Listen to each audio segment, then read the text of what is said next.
Olá pessoal, minha bateria acabou no meio do vídeo. Então vamos lá, vou dar continuidade, tá? A seleção de pessoas, ela parte, né, aquilo que eu falei com vocês sobre o processo decisório, sobre luto da perda, sobre aversão à perda. Dentro do processo decisório você vai vivenciar isso tudo. Então você parte com o princípio de comparação, depois você cai na escolha, no processo decisório efetivo, que você precisa realmente definir, demarcar a sua escolha para aquela seleção. E o processo de decisão e de escolha, ele segue muitas vezes um caminho que precisa ser o de bancar a escolha, e muitas vezes a gente se arrepende muito da escolha realizada, a gente coloca muito a decisão e as expectativas no que não foi feito, ao invés de trabalhar em cima do candidato que foi escolhido. Então, se você selecionou o candidato, se você escolheu aquele candidato, você precisa se cercar de ferramentas que vão te dar esse aval. E eu vou falar para vocês alguma dessas ferramentas, tá? Que são alguns modelos de processo decisório dentro da seleção de pessoas, que são modelos em que você se encaixa e coloca dentro do seu processo seletivo, que vão te dar mais certeza, mais assertividade, conforme eu falei, no processo da sua decisão. O primeiro deles é o modelo de colocação. Esse modelo dentro do processo decisório de colocação é aquilo que aquela segunda teoria de gestão de pessoas que eu falei que você não contemplava, que é você não tem a alternativa de rejeitar o candidato, porque você só tem um candidato para aquela vaga. Isso acontece muito em vagas específicas, né, que são vagas com contexto muito específicos. Eu vou dar alguns exemplos para vocês. Tem aquele exemplo do engenheiro de guindaste, que eu já usei, que eu já falei na outra aula. Tem uma função que eu já fiz muito na Petrobras e que é uma função muito difícil, que é a função de lavador. Tem que ter lavador na plataforma, ele tem que fazer um curso de lavador Na verdade, o curso é um curso de hidrojetista, alguma coisa assim. E aí ele vai trabalhar como lavador na plataforma. Então, essa é uma função muito difícil, que paga pouco, tem pouca gente que se candidata. Então, geralmente, muitas vezes, eu ia fazer o processo que eu só tinha aquele candidato específico para aquela vaga. Tem uma outra função que eu já fiz muito na Petrobras, que é soldador de TIG e MIG, que são tipos de solda, né? Não sei se vocês sabem disso, mas existem tipos diferentes de solda. TIG, MIG, MAG, são vários tipos. Essa função específica, TIG, MIG, são funções em que poucos soldadores têm especialização nessa área. Então, muitas vezes, eu só tinha um candidato para aquela vaga. E eu tinha que apostar todas as minhas fichas num recrutamento que tinha que ser muito bem feito, porque eu só ficaria com um candidato restante para aquela vaga. Então esse é um processo que muitas vezes ele não é fácil, esse é um processo onde o profissional precisa bancar a decisão, precisa argumentar muito bem, precisa colocar o porquê que aquele candidato está sendo selecionado, e não simplesmente porque ele é o único candidato. Essa não pode ser uma argumentação. Esse é o modelo de colocação no processo decisório. O segundo é o modelo de seleção, onde você tem vários candidatos e uma vaga a ser preenchida. Então você consegue fazer uma comparação entre o que esses candidatos apresentaram para embasar a sua decisão final por um desses candidatos. Esse é o modelo mais comum, como eu uso muito análise comportamental por ser psicólogo nos meus processos seletivos. Então essa é uma ferramenta que agrega muito, muito, muito valor. Quando você tem uma comparação de candidatos, você tem uma série de candidatos, e ali você vai selecionar qual deles mais se adequa, mais corresponde ao com que você está passando de exigência daquela vaga naquele momento. Ok até aqui? Bom, não tem nem como eu falar, dar um ok, né? Que tá todo mundo longe. Mas vamos lá. Então você tem um modelo de colocação, que é um candidato só para vaga. Você tem um modelo de seleção, que são vários candidatos para uma vaga só. Você tem um modelo de classificação, que são várias vagas para vários candidatos. Eu utilizei muito nisso numa empresa aqui em Itaperuna, onde eu fazia seleção de candidatos para trabalhar como vigilante. Lá eu tinha as funções de vigia e de vigilante.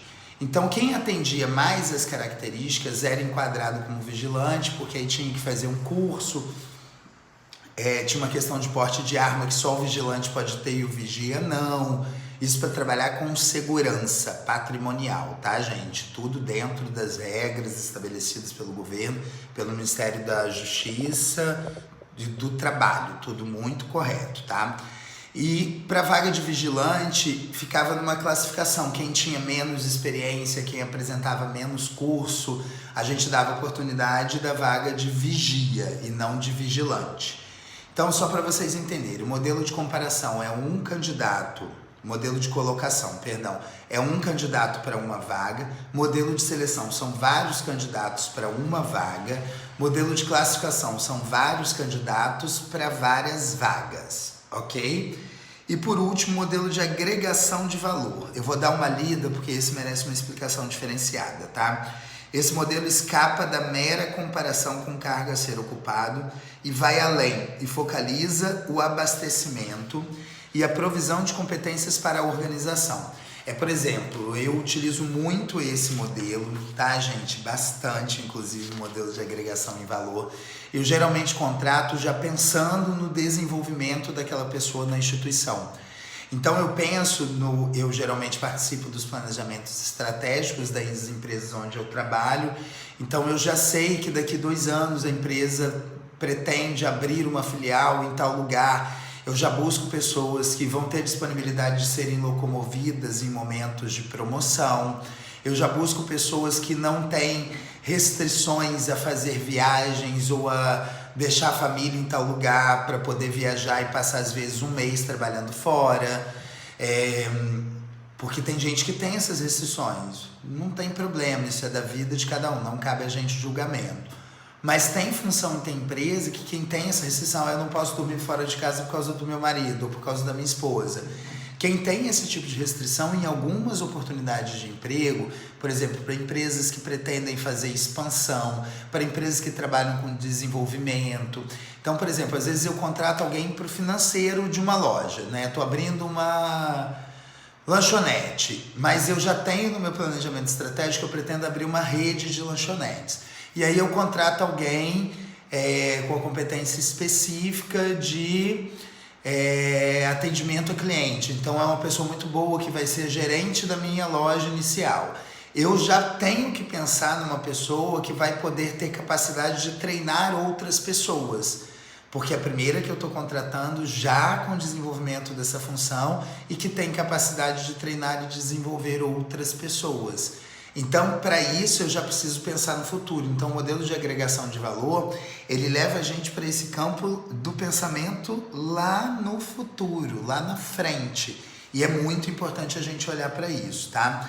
Tem um gráfico aqui que é muito interessante no livro, que eu vou mostrar ele para vocês, que é esse daqui, ó. Então, ó, modelo de seleção de colocação, um candidato para uma vaga. Modelo de seleção, vários candidatos para uma vaga. O outro modelo que me fugiu o nome agora, que é o de classificação, são vários candidatos para várias vagas. E por último, modelo de agregação de valor, são vários candidatos aonde eles conseguem agregar valor dentro da organização. Então, quando você olha por esse lado, o processo seletivo tende a um maior nível de assertividade. Qual é a analogia que a gente faz com isso? Esse maior nível de assertividade, ele vai ser impactado diretamente na redução de custo das empresas, na disseminação de uma cultura de forma mais coesa, na gestão do tempo, nas negociações. Se você tem um baixo índice de turnover, que é o que eu falei com vocês, que é um índice de entrada e saída de colaboradores de uma empresa, você tem um desenvolvimento muito melhor da sua própria equipe, das lideranças, do processo de desenvolvimento. Então, quanto mais você acerta e consegue produzir uma escolha, um processo decisório saudável para o candidato da vaga, automaticamente você vai ter mais chance de desenvolvimento, de agregação de valor, de colocação de posicionamento dentro da própria instituição. Combinado? O conteúdo inicial da seleção de pessoas que eu queria trabalhar com vocês essa semana é esse. Eu vou trazer um conteúdo extra, que eu já coloquei ele lá no Classroom, mas é muito importante a gente falar sobre ele, que ele é um conteúdo também da revista SA, Você RH, perdão. Ele é um conteúdo, o nome do artigo é o Fator Experiência, e ele fala muito sobre a necessidade de aberturas dos RHs para diversificação do mercado de trabalho. Hoje a gente tem um envelhecimento muito grande da população, e um tema que está muito em voga, que está muito em discussão, é justamente a contratação de profissionais da terceira idade. Então, e o nome disso é ageísmo, tá? Que é a inserção da terceira idade no mercado de trabalho. Então é muito importante a gente olhar para esses profissionais com a possibilidade de contratação, com a possibilidade de identificação do seu próprio público, do público da organização, com a empresa executando essas contratações. E eu vou só fazer algumas observações aqui sobre esse tema, porque a gente falando sobre seleção é muito importante a gente olhar para esse lado, e além disso, a gente tem uma atividade baseada nesse artigo para a próxima aula. Então vamos lá, vou dar alguns dados para vocês. Estima-se que em 2030 o nosso país, o Brasil, terá a 5ª população mais idosa do mundo. Isso a gente está falando daqui 10 anos, né? A gente fala como se o futuro fosse algo muito distante. Não, a gente está falando só daqui a 10 anos.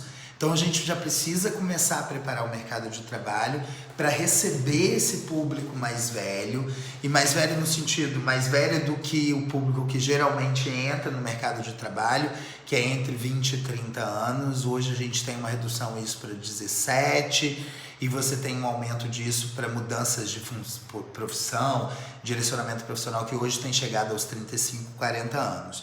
Mas a gente vai ter uma população mais velha. Em 2040, daqui 20 anos, 57% da população brasileira em idade economicamente ativa terá mais de 45 anos. Então, mais da metade da população vai ter mais de 45 anos, e isso é um processo de envelhecimento. Em 2050, daqui 30 anos, 1 em cada 3 brasileiros vai ter mais de 60 anos de idade. Então, assim, você imagina dividir o mercado de trabalho por isso tudo. Então, a gente precisa trazer esse público, e ele tem algumas características que eu também quero dividir esses dados com vocês. 64% dos profissionais mais velhos dizem que querem aprender e desenvolver novas habilidades. Então, quem é mais velho e se afastou do mercado de trabalho tem uma dificuldade com a tecnologia, e muitos voltam ao mercado de trabalho para aprender a mexer com tecnologia. 88% dessas pessoas acreditam possuir mais equilíbrio emocional em comparação aos jovens. E isso, em muitos casos, a gente é obrigado a concordar. A maturidade, ela traz mais equilíbrio emocional. Mas por que eu trouxe, na verdade, essa matéria para vocês, e o que eu quero alinhar e falar sobre ela? A importância da gente olhar para esse processo de diversificação nos processos seletivos. É fundamental que a gente abra mais processos e brigue pelo espaço das mulheres nas organizações. É fundamental que a gente brigue pelo lugar do jovem, brigue pelo lugar do mais velho, porque a gente precisa não de estruturas homogêneas, a gente precisa de estruturas dentro do mercado de trabalho diversificadas e diferenciadas. Justamente porque quando você tem essa mudança, você automaticamente tem um desenvolvimento dos lados, né? O jovem tem muito a agregar ao mais velho, o mais velho tem muito a agregar ao jovem. Mas quem cuida da gestão de pessoas tem que estar muito atento para o desenvolvimento e para a colocação desses pontos de forma saudável, evolutiva, e que não prejudique a cultura, nem o desenvolvimento, nem o sucesso da organização. Por hoje é só, espero que tenha sido proveitoso para vocês. Qualquer dúvida eu estou à disposição pelo WhatsApp, aqui pelo Classroom, ou até aqui mesmo pelo YouTube. Deixo vocês com o meu abraço e com o desejo de uma ótima semana. Tchau, tchau e fiquem com Deus.